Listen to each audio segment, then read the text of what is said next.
Pierre Palmade accusé de pédopornographie, l'un des lui aurait réclamé plusieurs milliers d'euros. Dimanche 26 février, le JDD a fait le point sur l'affaire Pierre Palmade.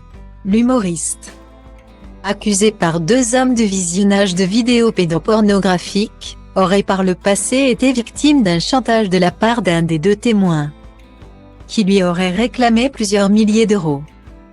L'affaire Pierre Palmade a pris un tournant inattendu ce samedi 25 février 2024 heures après avoir manqué l'audience à la Cour d'appel de Paris concernant son possible placement en détention provisoire.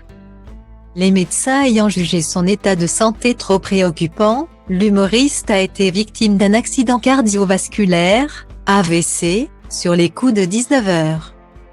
Conscient mais très affaibli et déplacé en urgence à l'hôpital du Kremlin-Bicêtre. Son pronostic vital ne serait pas engagé selon les informations du JDD. Son état ne serait en revanche pas compatible avec un placement en détention provisoire. Alors que le jugement de la Cour d'appel doit tomber demain.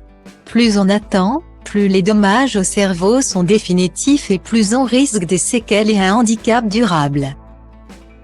Chaque minute ce sont des neurones qui disparaissent et donc potentiellement un handicap définitif, a rappelé le neurologue Julien Cavenagh hier soir sur BFM TV.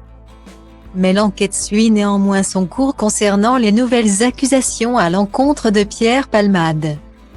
Un homme aurait affirmé auprès des autorités que l'humoriste se serait vanté de pouvoir disposer de 2 enfants de 7 et 9 ans à des fins sexuelles. Mais selon les informations du JDD, le témoin se serait montré moins affirmatif et n'aurait pas pu étayer ses premières déclarations, affirmant au passage souffrir de dépression. Quant au second témoin qui gravite dans le milieu porno homosexuel, prénommé Fabien et âgé de 36 ans. Il avait transmis des vidéos de Pierre Palmade en train de regarder des vidéos pédopornographiques.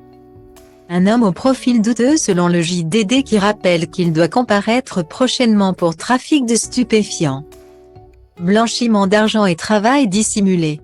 Il a également été condamné par le passé pour des faits d'escroquerie. Point notamment vis-à-vis de Pierre Palmade. L'humoriste se serait en effet plaint auprès de ses proches que Fabien lui aurait réclamé plusieurs milliers d'euros sans raison. De son côté, le témoin assure n'avoir jamais eu de contact avec Pierre Palmade. Les enquêteurs ont encore beaucoup de travail devant eux.